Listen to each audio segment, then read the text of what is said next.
Hey everybody, welcome back to the channel. I so appreciate you stopping by. I'm Lewis Porter Jr. and today we're going to talk about really once again how artists can make money, but in a way that they probably don't or haven't thought about. So I've been involved in the role-playing game industry for over 20 years, and with that I've noticed one of the biggest things that is always an issue for any tabletop or board game company is finding good artists for work. And the weird intersection that happens between role-playing games and comic books is a lot of artists who started out doing role-playing game work have jumped over to do very well in the traditional comic book space. So I'll start with probably one of my personal favorite ones, Tom Lyle. Tom Lyle, God rest his soul, he passed away I think 1 or 2 years back. Tom Lyle was well known for doing lots of work for DC. He worked on the upgrade for Tim Drake and the costume for the third Robin.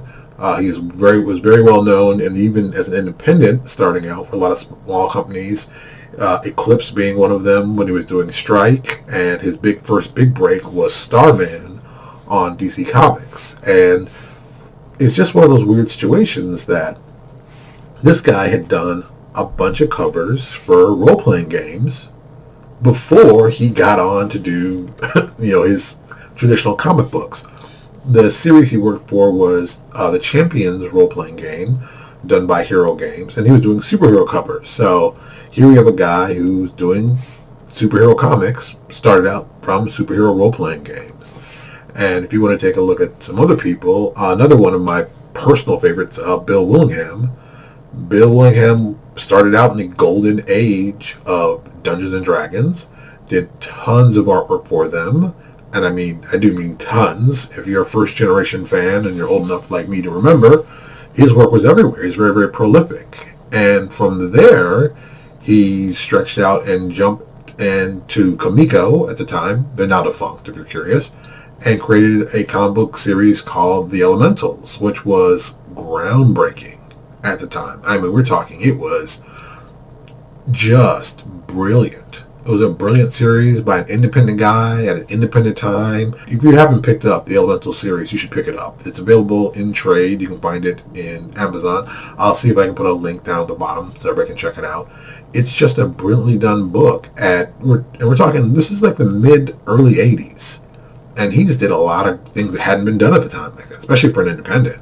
So just brilliant, brilliant work. And then he went off to do more work, and then eventually he did his, I guess it's a seminal piece at DC's Vertical line with Fables that has done incredibly well and introduced him to a whole new fan base. So it's nice to see that people can start out in role-playing and still go off to do great work. And it's kind of like a weird, I wouldn't call it on-ramp, but it is. Another person, Ramon Perez. Ramon Perez has done and probably I think still does do a lot of work for Palladium Games, where he's just done tons of interior art, cover art, and he's gone on to work for Marvel. He's gone on to work on X-Men. He's gone on to still do his independent stuff. He's actually in Canada, if I still believe right. He's still in Canada. So here's a guy who started out doing role-playing games and parlayed that into doing superhero comics. And it's a really weird intersection how many people who just happen to be writers in comic books and even I'd say in that field also just happen to role play. It is a very weird connection that we have to it. So if you're a fan of role playing, you can use that kind of in a weird off-ramp connection to see more and more people involved in the comic book industry. One of my favorite people that I've had the pleasure of interviewing and have I'd say a decent relationship with is Jim Zub. Jim Zub in Canada is well known as a writer on several projects for Marvel, and also is writing, Conan and the Dungeons & Dragons comic book. So, and Zub is a huge gaming fan. Just a really weird connection. So it's something that artists might want to start looking at. I know so many artists who are like, oh, I want to get on, I want to get seen by Marvel, I want to get seen by this, I want to get big. Well, if you want to do that, you might have to do some job that you're maybe not thinking about, and places you may not think about where there's money to be had. A lot of guys who do artwork don't do stuff for role-playing games. They just think comic, comic, comic. But the role-playing game industry is quite large and quite prolific. And if you're ever confused, I mean, think about it. The role-playing game industry includes Dungeons & Dragons, which has hundreds and hundreds of companies that make products for Dungeons & Dragons specifically and other subsidiaries.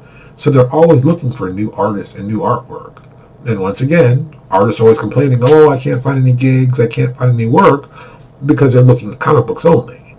So here's a great opportunity for you to get in, find something different, find a good niche, and let's be honest, if you're good at role-playing games, well, the art, I mean, you can find a very specific niche where you can work and do very, very well. There are people who've done that for years and years. It's also a great place to work on, doing cover work.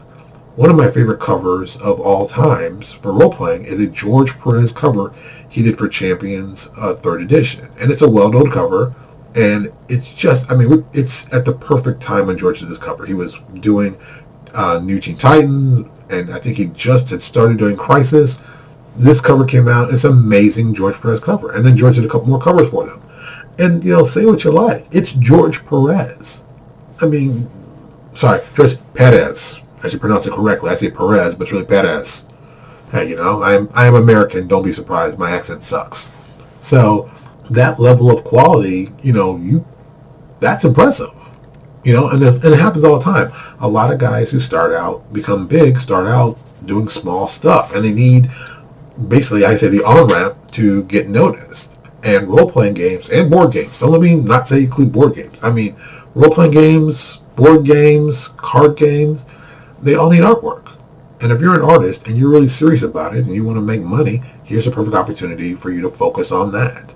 If you do this correctly, you can walk away with a very nice check, great reputation, and even better, a great fan base. Because really, that's what we're trying to do here. We're always trying to develop our fan base so we can get more popular, so we can do more things, and we can make more money. Because, this is a business. And this is the stuff that people don't want to talk about. They'll be like, oh, just do your art. It'll pay for itself. No. You have to be conscious and make good decisions on what you're going to do as a business person and why those things should work. Don't just do them to do them. Do them for the right reason. Do them for the smart reason. Do it for it's going to help you out in the long run. And that's worth it. Just think about what you can do to make your life better by doing the right thing. I'll be very quick about this. If you're not looking at role-playing games and board games to try to break into as an artist, I think you're missing a massive opportunity. I've already told you how I feel about stock art for artists. This is another one of those niches that people don't really think about or don't focus on. So do yourself a favor. Look at these products. Look, see who's available. Look what companies are out there. Send your portfolio. It's that simple. It's an easy way that you could potentially get gigs in this industry. It doesn't take much, but a little sweat and hard work. And if you don't want to do that, well, you're not going to be a good artist anyway. So focus on hard work, and you should do very well. Thank you so much for watching my video. I'll talk to you all later. Hey, thank you for checking out my channel. Do me a favor, check out my other videos, and if you like what you see, subscribe.